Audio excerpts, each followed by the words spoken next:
Assalamualaikum warahmatullahi wabarakatuh. Jumpa lagi di Jagat Lelembut. Tentunya masih bersama saya Bobby yang akan menceritakan sebuah kisah misteri dan kisah horor.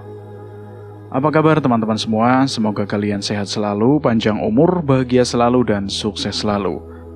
Pada kesempatan kali ini, saya akan melanjutkan cerita yang sebelumnya, cerita yang berjudul Ngelik.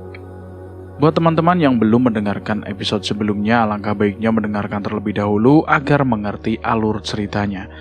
Dan buat kalian yang baru bergabung di channel ini, silahkan klik tombol subscribe dan tombol loncengnya agar kalian tidak ketinggalan cerita terbaru dari kami. Oke, tidak usah lama-lama, kita langsung saja menuju ke ceritanya.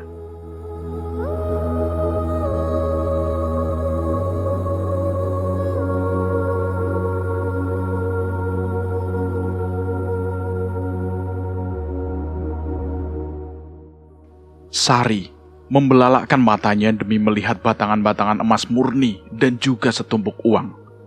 Suaminya benar-benar telah menguras habis harta kekayaan Juragan Sunandar. Dia mulai berangan-angan untuk menagih janji kepada Gunaldi agar segera dibuatkan sebuah rumah mewah untuknya dan keluarganya. Mas, jadi kapan akan membangun rumah untukku?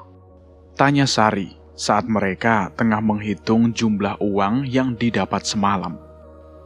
Secepatnya, Sari. Setelah aku berhasil menghancurkan Darusman dan membawa Karyati. Kamu tenang saja. Aku tidak pernah ingkar janji.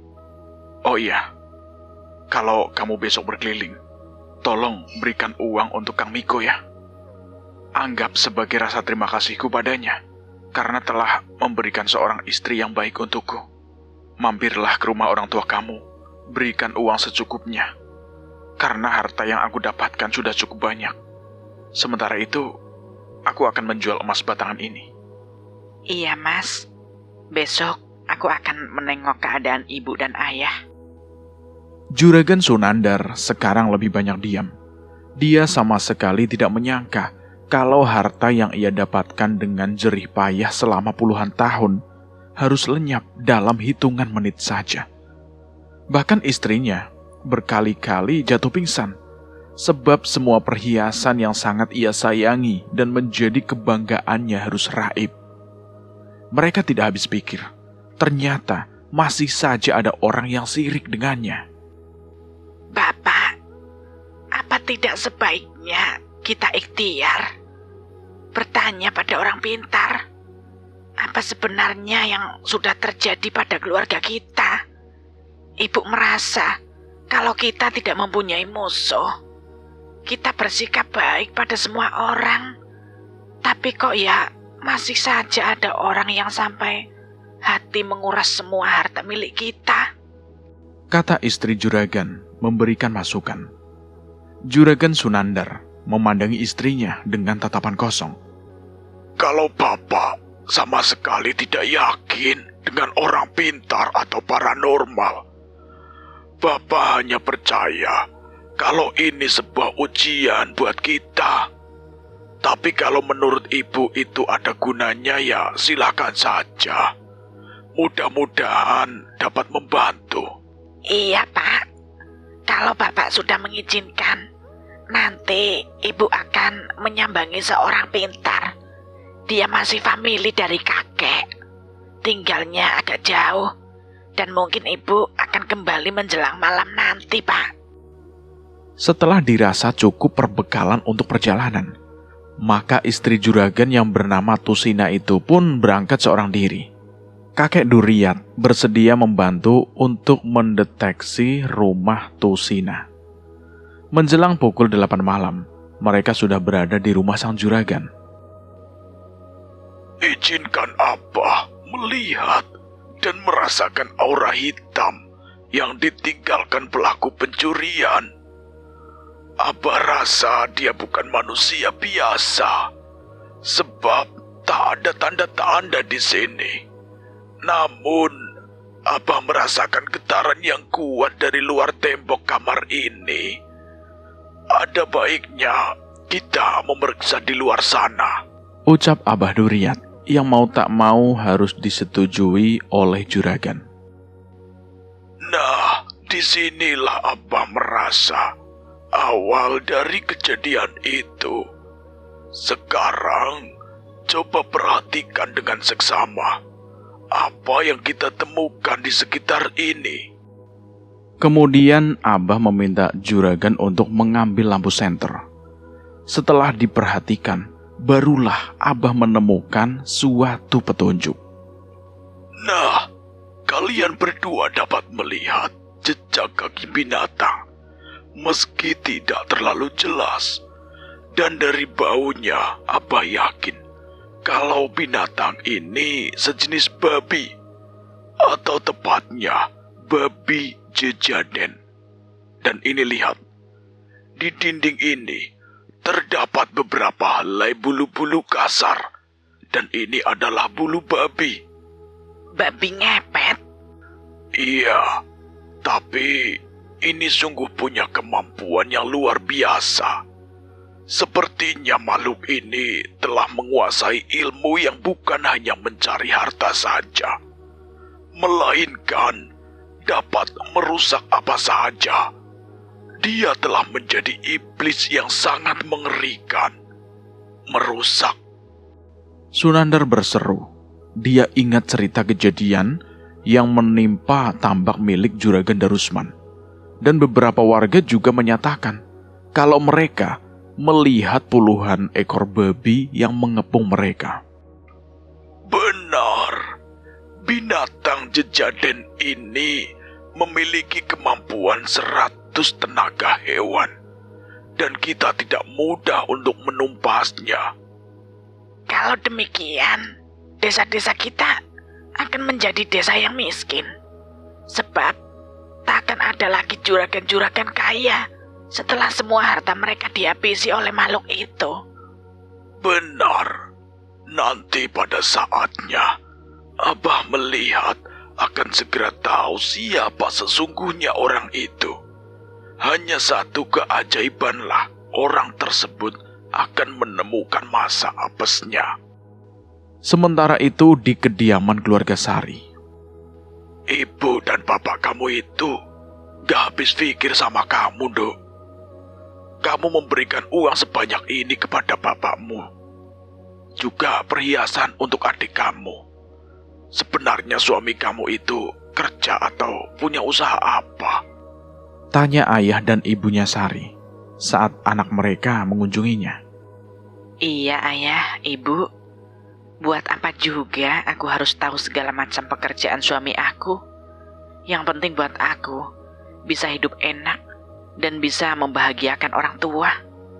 Ya, tapi setidaknya sebagai seorang istri harus tahu segala hal tentang suaminya.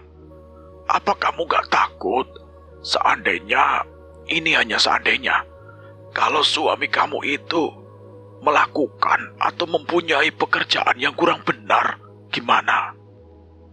Maksud bapak merampok atau mencuri gitu? Itu juga aku gak peduli.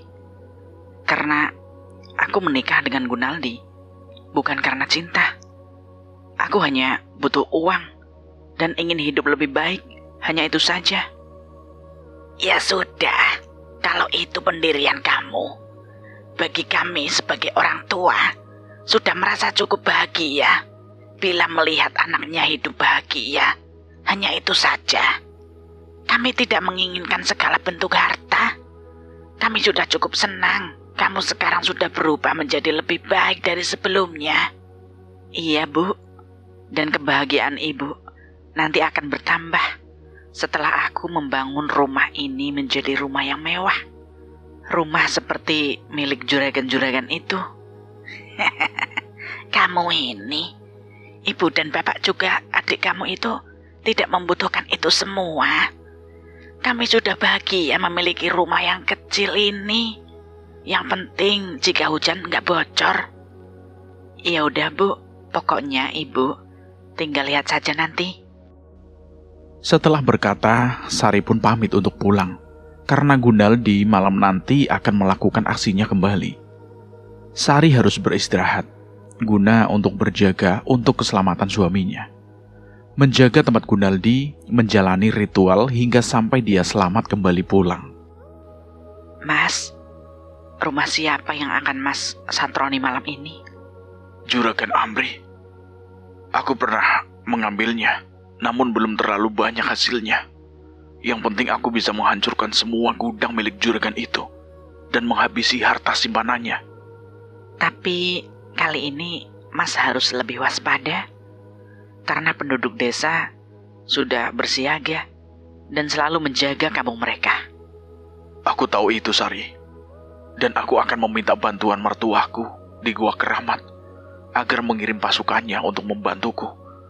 Kamu tetap harus menjaga lilin itu, karena nyawaku taruhannya. Iya, Mas. Aku sudah tahu tentang itu. Dan itu sudah menjadi kewajibanku untuk melindungi suaminya. Mereka terus mengatur siasat sambil menikmati kopi hangat dan cemilan ringan. Menikmati cahaya mentari yang akan segera turun ke peraduannya dan menyisakan warna lembayung. Setelah melakukan ritualnya lebih dari pukul 1 tengah malam, Gunaldi bersama rakyat Goa Keramat sudah mengatur tugas. Puluhan ekor babi mulai menyatroni gudang-gudang beras milik Juragan Amri. Mereka merusak dan menghancurkan apa saja. Ratusan karung beras berantakan karena hujaman taring dari mereka. Anehnya, tak seorang pun yang melihat kejadian tersebut. Dan dalam kesempatan itu, Gunaldi menyusup masuk ke kamar Juragan Amri. Melihat kedua penghuni kamar yang tengah terlelap, Gunaldi mulai membuka lemari pakaian. Kebetulan Juragan Amri yang merasa ingin pipis mendengar suara derit pintu yang berasal dari lemari besar di kamarnya. Dan benar saja, dia melihat keanehan di depan lemari itu. Sebuah bayangan manusia tanpa wujud tengah mencari-cari sesuatu di sana. Seketika itu juga tubuhnya terasa merinding dan susah untuk digerakkan. Mulutnya ternganga lebar. Tangan Amri berusaha bergerak untuk menjuil istrinya yang tertidur lelap. Entah sudah beberapa kali ia menyentuh lengan istrinya, hingga sang istri pun terbangun. Ada apa, Kang? Tanya istrinya berbisik. Dan juragan hanya memberikan isyarat dengan menggerakkan ekor matanya. Istri juragan segera melihat ke arah gerakan mata suaminya itu. Setan! Gunaldi yang mendengar jeritan perempuan itu tetap tidak menggubrisnya. Tangannya sibuk memasukkan semua perhiasan dan uang ke dalam kantong hitam. Gunaldi menatap ke arah kedua orang di tempat tidur itu dengan senyum menyeringai, sehingga kedua orang itu semakin ketakutan. Dan dengan cepat bayangan-bayangan Gunaldi menembus dinding kamar. Sungguh suatu pemandangan yang sulit untuk diterima akal mereka. Baru setelah beberapa saat kemudian, barulah tubuh mereka bisa digerakkan kembali. Dan istri juragan lebih dulu berteriak. Maling! Maling! Teriakannya membangunkan anak laki-lakinya yang tidur di kamar sebelah. Dia segera menghampiri kedua orang tuanya yang terlihat panik keluar rumah sambil berteriak maling. Sementara itu, dua orang petugas ronda tengah berkeliling kampung. Tepat di depan rumah Juragan Amri, mereka melihat sang juragan istri dan anaknya tengah berteriak-teriak. Sehingga mereka pun mendekati sang juragan. Ada apa, Juragan? Rumah saya kemalingan. Uang dan perhiasan istri saya habis. Dari mana maling itu masuk? Mungkin kami bisa membantu Juragan. Entahlah. Pencuri itu terlihat jelas, namun tidak berwujud manusia. Dia hanya terlihat seperti bayangan seseorang. Dan dia dapat menembus dinding kamar saya. Hantu? Bukan hantu. Hantu tidak mencuri harta. Di saat mereka tengah panik, tiba-tiba ada seorang anak muda yang mungkin habis pulang nonton atau ngapel ke rumah pacarnya. Melihat banyaknya orang di depan rumah Juragan Amri, pemuda itu pun segera menghampiri mereka. Dan setelah mendengar duduk persoalannya, dia pun lalu ikut bicara. Maaf bapak-bapak semua. Tadi saya juga melihat kejadian aneh yang menakutkan. Saya melihat dengan jelas ada puluhan ekor binatang yang mungkin babi tengah mengamuk dan merusak gudang beras. Oh, gudang beras? Di mana itu? Yang di perempatan jalan dan bagian lainnya. Ya Allah, itu gudang saya. Ucap Juragan Amri, lalu tubuhnya melorot jatuh tertunduk. Dia syok berat. Juragan Amri dibawa masuk ke dalam. Setelah itu, anak laki-laki juragan ikut bersama 2 petugas ronda menuju lokasi gudang. Sari masih tetap bersiaga penuh menjaga nyala api lilin yang tetap tenang hingga Gunaldi kembali dengan selamat. Dendam kamu sudah terbalas. Sakit hatiku sudah terbayar sebagian. Sekarang hanya menunggu saat pernikahan Karyati saja. Aku akan menghancurkan saat pesta mereka berlangsung. Sepertinya pasti asik. Mereka akan aku buat panik. Panik karena pesta yang berantakan. Dan lebih panik lagi saat mereka sadar bahwa mempelai wanitanya tidak ada lagi di tempat itu. Aku akan benar-benar puas. Gunaldi tertawa-tawa di tengah gundukan emas yang semakin melimpah. Sari merapikan gundukan uang kertas, ditatanya seperti mesin membentuk satuan bilangan dengan nominal jutaan. Dan entah sudah beberapa tumpukan ia susun. Apakah setelah semua rencana Mas berhasil, kemudian Mas akan berhenti mencari harta lagi? Tentu saja tidak. Kekayaan ini bisa habis jika kita berdiam diri. Aku akan tetap mencari ke rumah-rumah penduduk untuk menambah uang belanja kamu. Lalu bagaimana dengan Karyati? Apakah dia akan tinggal bersama kita juga? Mungkin. Kalian berdua nanti bisa bergantian saling jaga tempat ritual ini, agar kalian punya tugas yang sama. Kalau begitu, aku hanya nurut Mas saja. Balas Sari sambil tersenyum, namun senyumannya kali ini berbeda dari hari-hari sebelumnya. Senyum Sari adalah senyum penuh misteri. Dengan diam-diam, Juragan Sunandar yang semula tidak mempercayai akan kemampuan orang pintar atau paranormal, merasa ada benarnya juga yang dikatakan Abah, bahwa ada kekuatan yang cukup besar di kampung ini.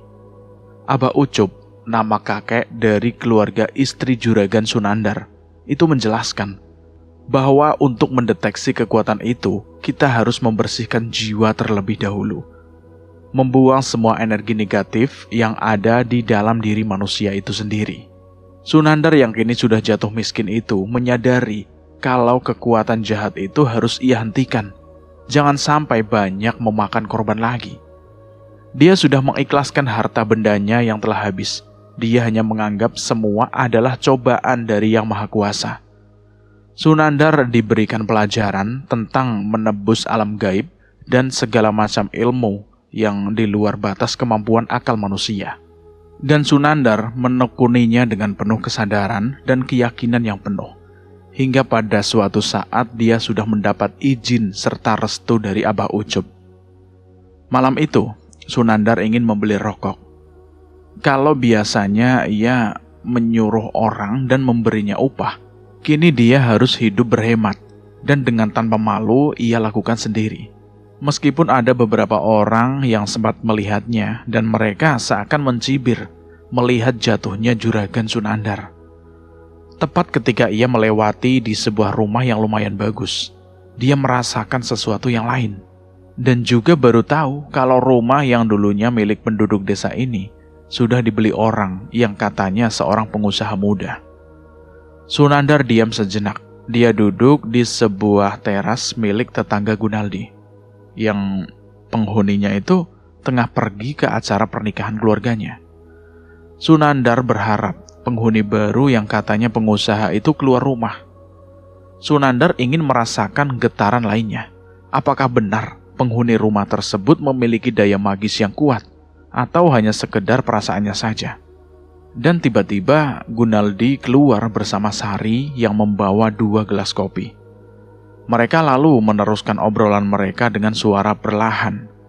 Cahaya lampu teras yang temaram, namun masih terlihat jelas oleh Sunandar, wajah pemilik baru rumah tersebut. Sunandar hampir tidak percaya melihat pemilik rumah yang ternyata seorang pemuda yang samar-samar ia pernah melihatnya. Loh, bukankah dia pernah ada di depan rumahku? Dia mengatakan lapar dan belum makan sejak kemarin. Apa aku saja yang salah lihat ya? Cukup lama Sunandar duduk di teras rumah tersebut sambil memperhatikan penghuni rumah di depannya yang memang ternyata Gunaldi. Juragan, sedang menunggu siapa? Kok duduk di sini? Sapa lembut dari seorang lelaki mengejutkan lamunannya. Iya. Saya lagi mau beli rokok, tapi rasanya kok capek jalan. Mungkin faktor usia kali ya. Juragan belum terlalu tua, mungkin hanya kurang gerak saja. Soalnya juragan kan selalu pakai mobil kalau mau keluar. Lagian, kenapa harus pergi sendiri? Kan mending nyuruh orang, juragan. Saya sudah bangkrut. Saya harus menghemat setiap pengeluaran. Iya? Aduh, saya turut prihatin atas musibah yang telah menimpa juragan. Kalau begitu, ayo sama-sama kita ke warung. Sunandar menerima tawaran orang tersebut untuk bersama-sama ke warung dan harus melewati rumah orang baru tersebut. Tepat di depan rumah itulah, Sunandar merasakan hawa panas yang membuat tubuhnya mendadak berkeringat. Allahu Akbar. Seru Sunandar dengan tiba-tiba. Dan seruan itu membuat tubuh Gunaldi bergetar dengan hebat, hingga membuat Sari panik seketika. Mas, kamu kenapa? Tanya Sari, namun Gunaldi mengalah dengan terhuyung-huyung masuk ke dalam rumah. Apa sampean kenal sama pemilik rumah itu, Mas? Tanya Sunandar pada teman di sebelahnya sambil tetap berjalan menuju warung rokok. Enggak terlalu kenal, juragan. Sepertinya dia orang yang tertutup. Bahkan istrinya sendiri tidak pernah tahu apa pekerjaan suaminya. Memang ada apa ya juragan menanyakan dia? Oh, nggak apa-apa. Sebetulnya saya mau perkenalan saja. Barangkali dia bisa membantu memberikan pekerjaan buat saya. Karena seperti Akang lihat sendiri, saya sudah bangkrut dan tidak pantas disebut juragan lagi. Juragan suka merendah deh. Kami tetap menghormati juragan karena sikap juragan yang dermawan. Kata-kata teman itu membuat hati Sunandar terasa teriris. Kenapa kalau dia baik, justru mendapatkan perlakuan buruk dari orang yang telah tega mengambil seluruh harta miliknya? Malam itu cuaca benar-benar sedang tidak bersahabat. Hujan lebat disertai dengan gemuruh guntur saling bersahutan. Kilatan cahaya petir bak pesta kembang api di angkasa. Desa Wadas seolah desa mati yang tanpa penghuni. Semua penduduk desa berdiam di dalam rumah sambil berdoa. Semoga murka alam ini bukanlah hari terakhir bagi kehidupan umat manusia. Bagi keluarga yang mampu, mereka hanya berkumpul di ruang keluarga sambil menikmati secangkir teh hangat, ditemani cemilan untuk mengusir rasa takut mereka. Namun bagi mereka yang tidak mempunyai apa-apa, mereka hanya termenung sambil menyelipkan sepotong doa, berharap hujan badai cepat reda. Dan bagi Gunaldi, ini adalah kesempatan baik untuknya mencari mangsa. Namun malam ini dia tidak mempunyai target yang menjadi sasaran. Dia berpikir hanya keluar dari rumah dan mengambil apa saja yang bisa dia ambil. Gunaldi berjalan, menuruti nalurinya sebagai seekor hewan. Terkadang, berjalan di antara pohon-pohon sambil mengendus-endus mencari makanan favoritnya. Dan dia menemukan sebuah pohon ketela. Lalu, dengan cakarnya, ia mengais umbi-umbi yang kemudian ia nikmati. Di antara hujan yang agak mereda, seorang lelaki tua keluar dari pintu belakang rumahnya. Pandangannya langsung tertuju pada seekor babi bertubuh besar yang tengah merusak tanaman singkong miliknya. Babi! Babi! Serunya seakan tidak percaya pada apa yang dilihatnya. Gunaldi seolah tidak peduli dengan kemunculan orang tadi. Dia tetap menikmati hidangan yang menjadi favoritnya. Orang tua tadi semakin memperhatikan apakah binatang di depannya itu memang seekor babi atau anjing liar. Beneran iya teh, babi? Jangan-jangan ini mah babi ngepet. Saya harus memberitahu orang-orang kampung. Dan orang itu kemudian kembali masuk, lalu keluar dari pintu depan agar sang babi tadi tidak merasa terganggu. Dong dong dong dong dong dong dong dong dong dong. Lelaki tadi segera menabuh kendongan yang terdapat di pos ronda. Dan tentu saja suara kendongan segera mendapat respon dari warga. Beberapa orang pria segera merapat ke pos ronda dan menanyakan apa yang terjadi. Ayak naon, Pak? Ada babi di dekat rumah saya. Dia merusak tanaman singkong dan memakannya dengan rakus. Saya tidak tahu apa itu babi beneran atau babi jejaden. Sebaiknya kita harus cepat ke sana. Ayo teman-teman. Maka serentak mereka yang berjumlah 4 orang itu segera menuju tempat di mana sang babi masih tetap menikmati santapannya. Itu dia.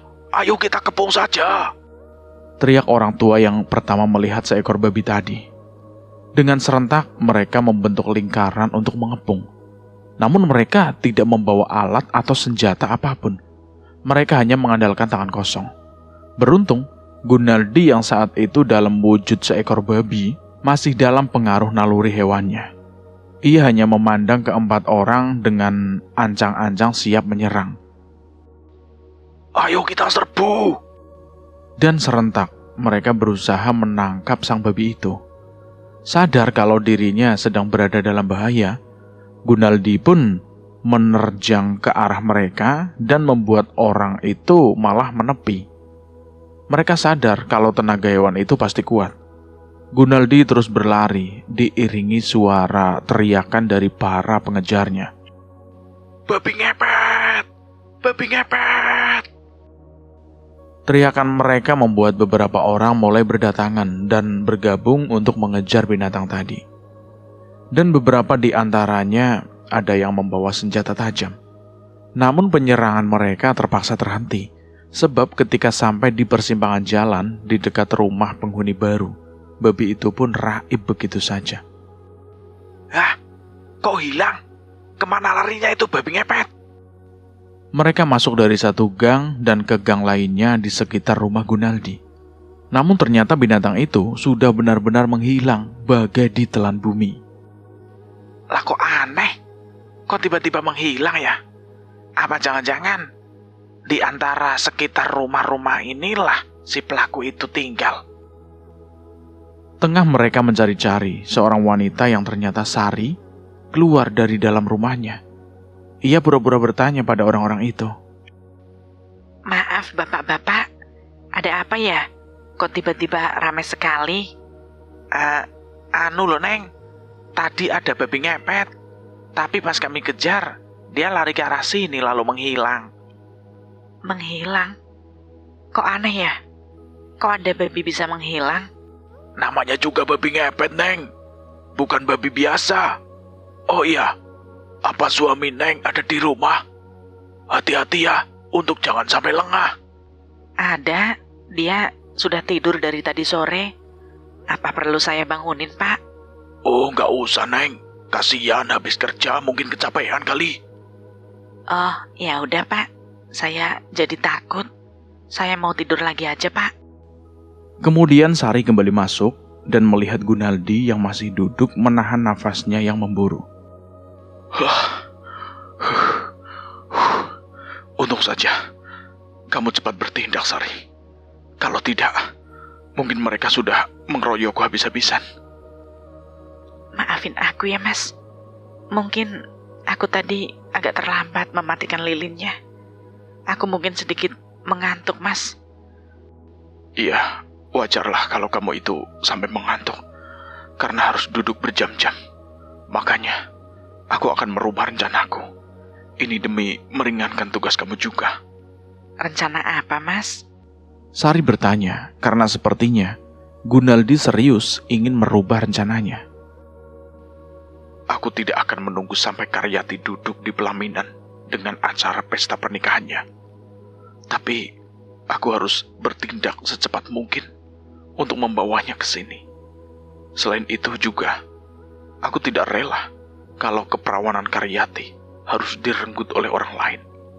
Dan kalian berdua nanti bisa berganti tugas untuk menjaga tempat ritualku. Apa mungkin Karyati mau menerima kamu, Mas? Yang nyata-nyata telah melihat perilaku kamu dulu. Lalu apa gunanya aku punya kamu?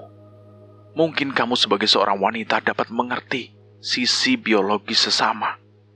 Kamu bisa membujuknya agar aku tidak sampai berbuat kasar padanya. Kamu mengerti maksudku? Iya, Mas.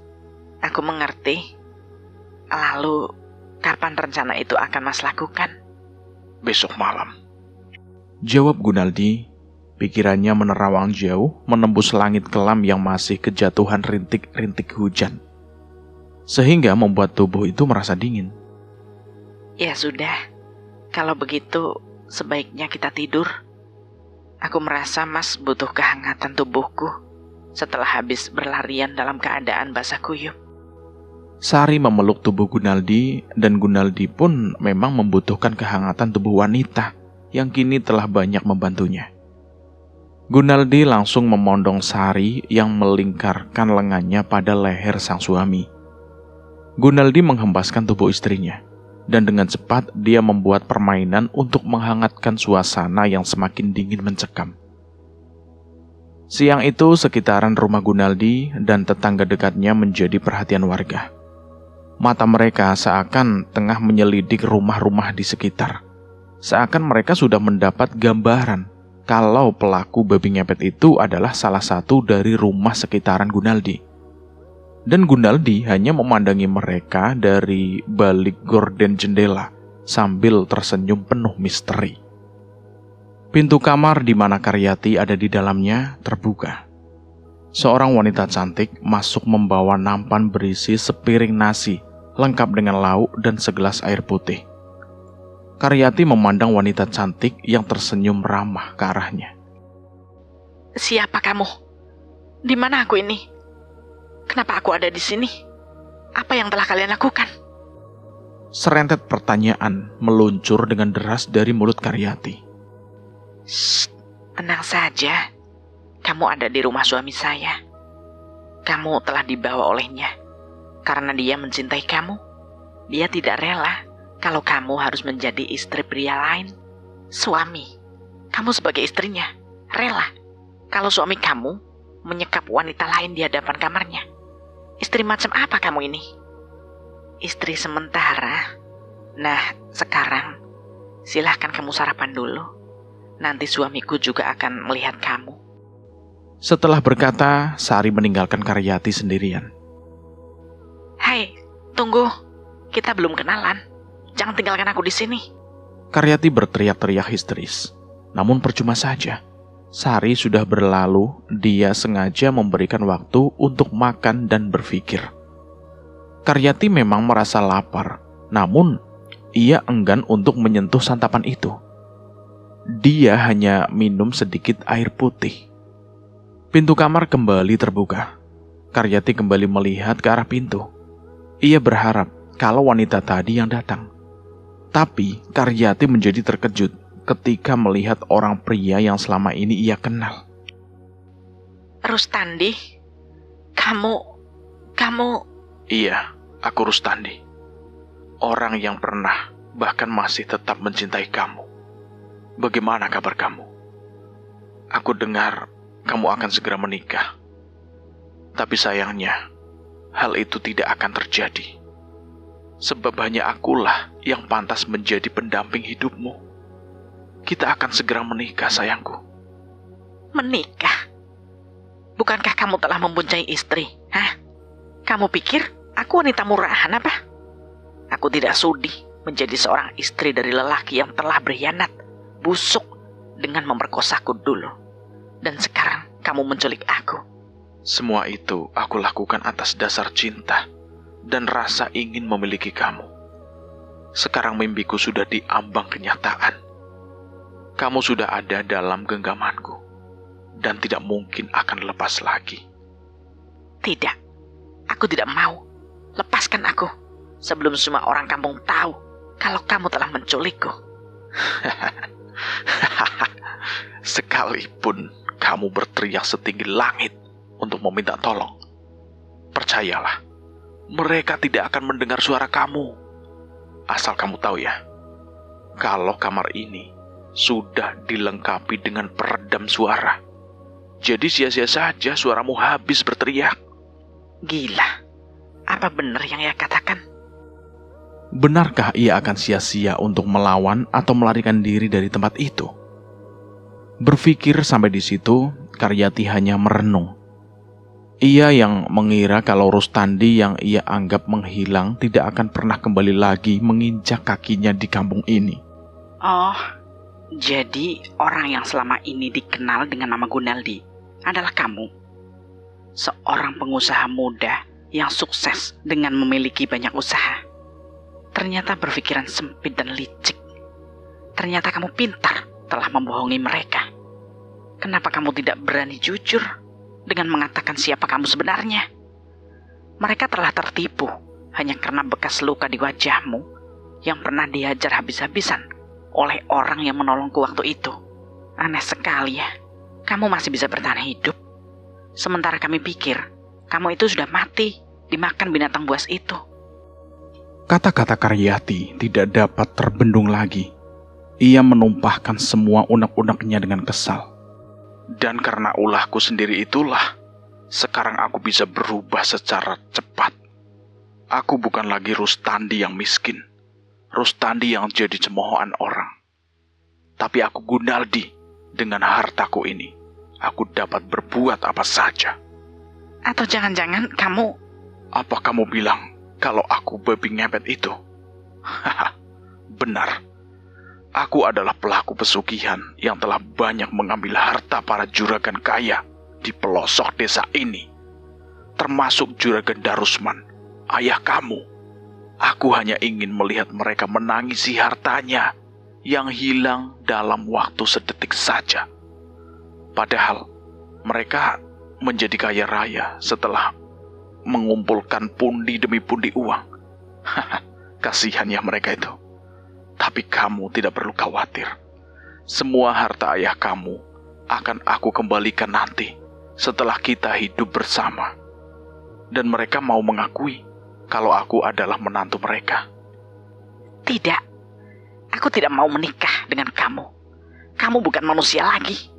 Dan kalau benar kamu pelaku babi ngepet itu, sungguh betapa menyedihkannya hidupmu, Mas. Apalah artinya kekayaan dan kemewahan yang harus seumur jagung? Hanya sebatas umur saja. Setelah itu, seluruh harta kekayaan yang kamu dapatkan akan kembali pada makhluk yang menjadi sesembahan kamu. Sungguh kamu adalah manusia yang merugi. Kamu memang pintar, Karyati. Tidak sia-sia kamu selalu rajin mengaji. Tapi ingat, selama kamu berada di sini, jangan coba-coba kamu membaca ayat-ayat suci. Kamu tidak perlu lagi ibadah. Dan kalau kamu berani melanggar, sang penguasa dari alam markayangan akan menelan tubuhmu. Sungguh mengerikan kata-kata yang keluar dari mulut Gunaldi. Karyati sadar kalau dia akan tetap menyebut nama Allah, meski hanya di dalam hatinya. Karena sesungguhnya Allah Maha mengetahui segalanya. Nah, Sari, sebaiknya kamu antar dia ke kamar belakang.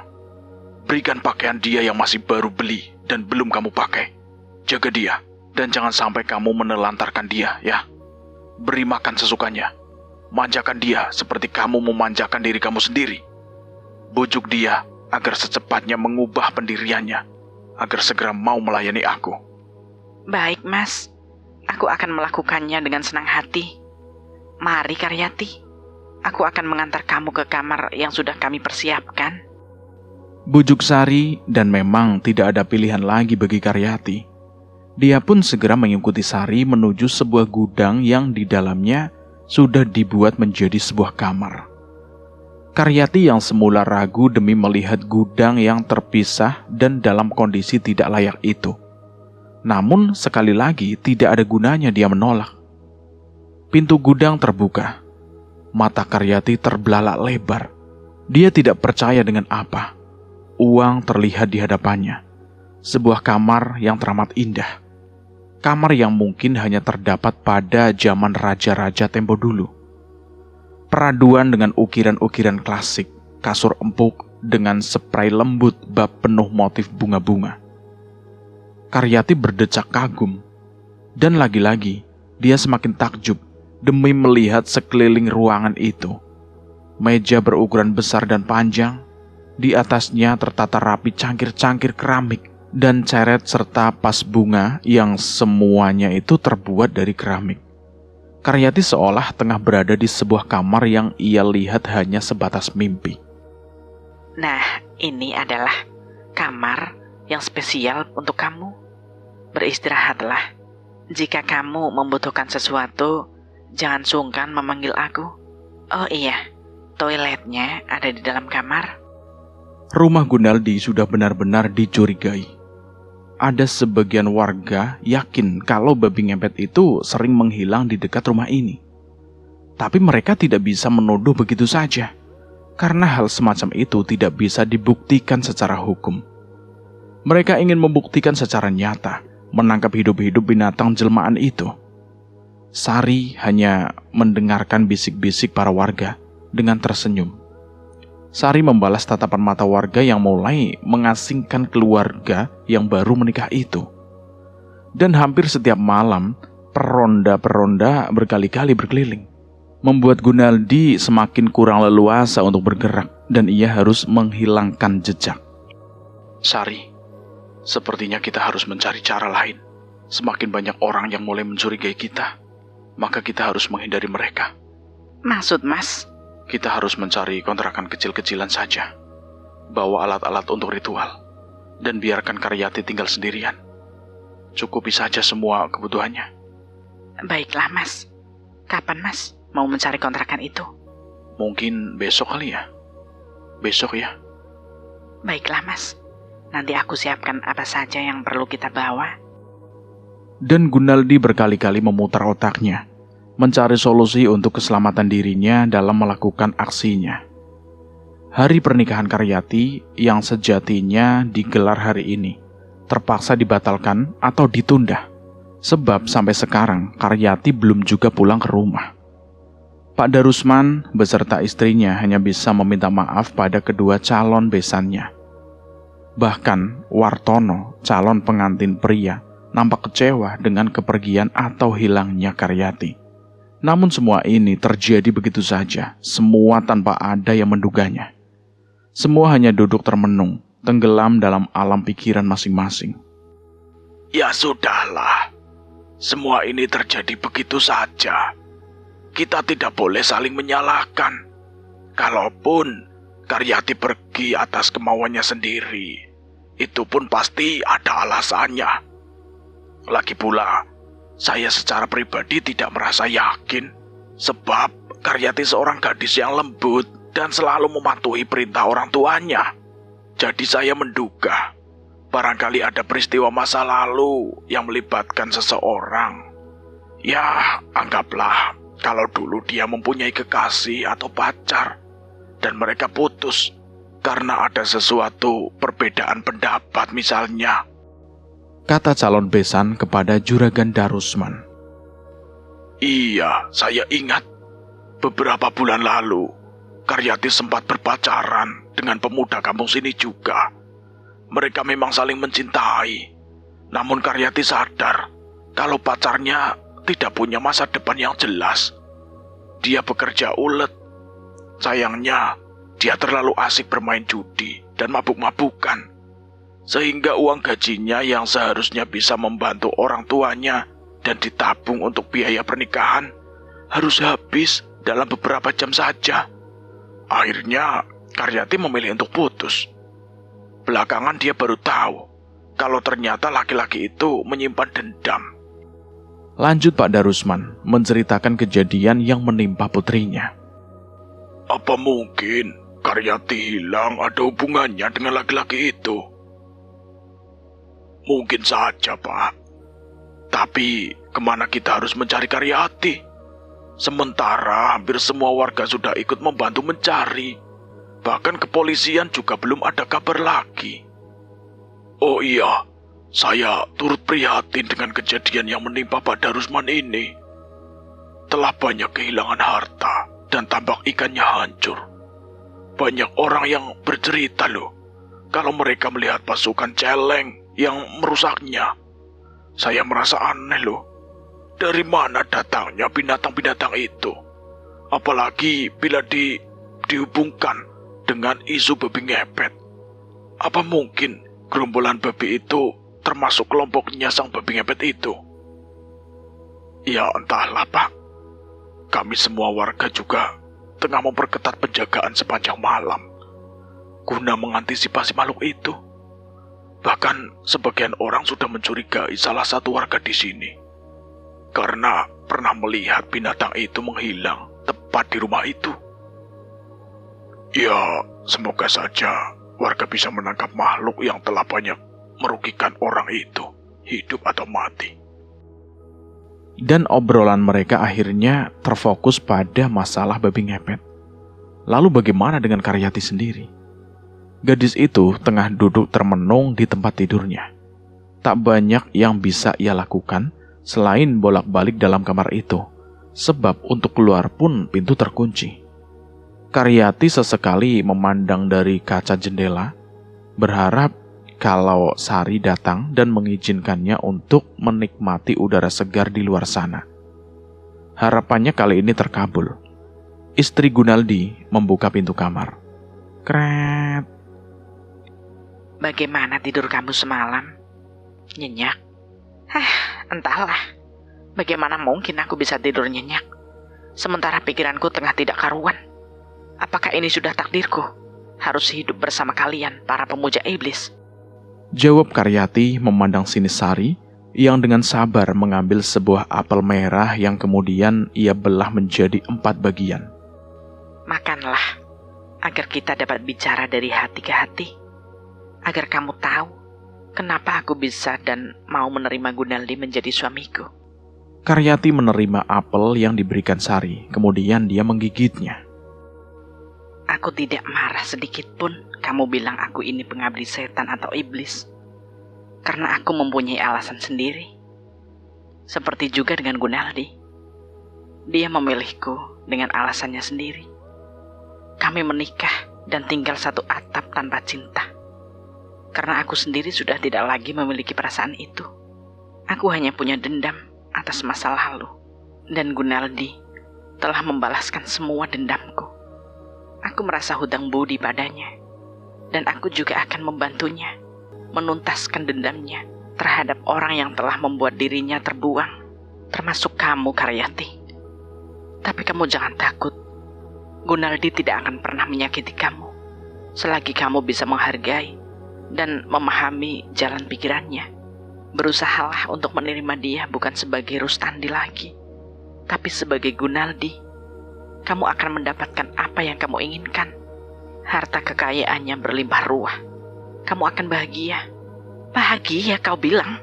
Kebahagiaan macam apa yang akan kita rasakan jika nanti dan pikiran kita bertentangan dengan kenyataan yang ada? Dan aku sama sekali tidak berpikir untuk hidup bersama orang macam kalian. Oke. Kamu belum bisa menerima kenyataan ini. Sebaiknya kita keluar dan menikmati udara segar. Yuk, kita duduk di taman. Barangkali akan bisa menyejukkan pikiran kamu. Sari mengajak Karyati ke taman yang terdapat di tengah bagian luar samping. Untuk beberapa saat Karyati menghirup udara segar. Matanya pun tak bosan-bosan memandangi aneka warna bunga yang banyak terdapat di taman itu. Setelah agak lama menikmati kesegaran udara dan keharuman bunga, Sari mengajak Karyati masuk ke ruang dalam rumah yang belum pernah ia lihat. Ternyata apa yang dikatakan Sari memang benar. Gunaldi memang cukup kaya. Itu bisa dilihat dari perabotan rumah yang serba luks. Kini giliran Sari menunjukkan tempat penyimpanan harta Tujuannya agar Karyati berubah pikiran demi melihat gemerlapnya perhiasan dan tumpukan uang. Nah, kamu bisa lihat sendiri kan? Begini banyak harta yang ia miliki. Namun ia tidak akan pernah berhenti untuk tetap mencari dan terus mencari. Karena itulah sifat setan yang tidak akan pernah puas. Kamu juga bisa memiliki tumpukan harta ini setelah menjadi istri Gunaldi. Sari tengah berusaha meluluhkan pendirian Karyati yang bersikeras menolak untuk menjadi istri Gunaldi. Lantas, kamu sendiri kenapa tidak meminta harta ini? Bukankah kamu sendiri juga ingin membahagiakan orang tua? Itu sudah kami bicarakan, Karyati. Gunaldi akan membangun rumah mewah untuk aku. Tapi nanti, setelah kamu mau menjadi istrinya. Kalau aku menolak gimana? Mungkin aku akan selamanya di sini, tapi kamu tidak. Jika kamu menolak, penguasa dari dunia siluman babi akan menghabisimu dan tamat riwayat kamu. Jadi tidak ada pilihan lain buat kamu. Iya bukan? Karyati memandang tajam pada Sari. Dia benar-benar benci dengan wanita ini. Nah, sekarang kita lihat ruangan kerjanya. Ruang kerja yang akan kamu tempati sebagai penggantiku. Sebab untuk sementara waktu, Gunaldi memilih 2 tempat untuk menjalani misinya. Betapa terkejutnya Karyati melihat ruangan yang selalu digunakan Gunaldi menjadi ritual. Dan tanpa sadar, dia berseru. Astagfirullahaladzim. Seketika itu juga, Sari terhuyung-huyung sambil menutupi kedua telinganya. Sari berteriak histeris. Oh, tolong jangan ucapkan kata-kata itu. Aku mohon. Seru Sari tertahan. Tiba-tiba tubuhnya berkeringat seakan terserang demam. Sari menggigil. Sari, jadi kamu juga sudah menolak ayat Allah? Apakah aku juga akan seperti kamu?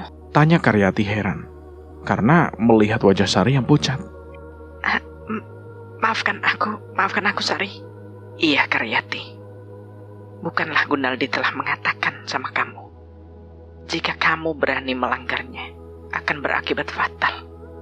Karena kekuatan sang penguasa sangatlah dahsyat. Hati-hatilah kamu. Jadi beginilah ruang kerja Gunaldi. Menjalani ritualnya, lalu apa yang kamu kerjakan di dalam ruangan ini? Iya Karyati, ini ruang kerja Gunaldi. Dan aku akan menjaga nyala lilin itu agar tetap tenang. Dan apabila nyala lilin bergoyang-goyang, itu adalah pertanda kalau Gunaldi ada dalam ancaman bahaya. Dan aku harus segera meniupnya hingga padam. Berarti Gunaldi pun menghilang dari pandangan orang yang mengejarnya. Sungguh luar biasa cara kerja iblis itu. Lantas kenapa tidak kamu biarkan saja nyala lilin itu mati, agar Gunaldi tertangkap warga? Kemudian kamu bisa mengambil semua hartanya. Apa? Aku belum berpikir sejauh itu. Apakah kamu akan melakukan itu setelah kamu bertugas menjaga lilin ini? Mungkin, karena aku ingin bebas. Aku tidak mau bersekutu dengan iblis seperti kalian. Karyati, ternyata kamu cukup berbahaya buat aku, terutama buat Gunaldi. Kamu juga akan mengambil seluruh hartanya jika Gunaldi tertangkap, apalagi sampai dia binasa di tangan warga. Aku tidak mengatakan akan mengambil harta atau tidak. Yang aku inginkan adalah kematian Gunaldi. Hanya itu. Jadi sekarang terserah apa pendapatmu tentang diriku. Hati-hati kamu berbicara, Karyati. Gunaldi saat ini masih mengharapkan kamu. Tapi jika kesabarannya telah habis, aku tidak tahu apa yang ia lakukan terhadapmu. Bagiku sama saja. Kalau aku harus mati di tangan Gunaldi, atau dimakan iblis sekalipun, aku sudah pasrah. Toh pada akhirnya aku tetap mati kan?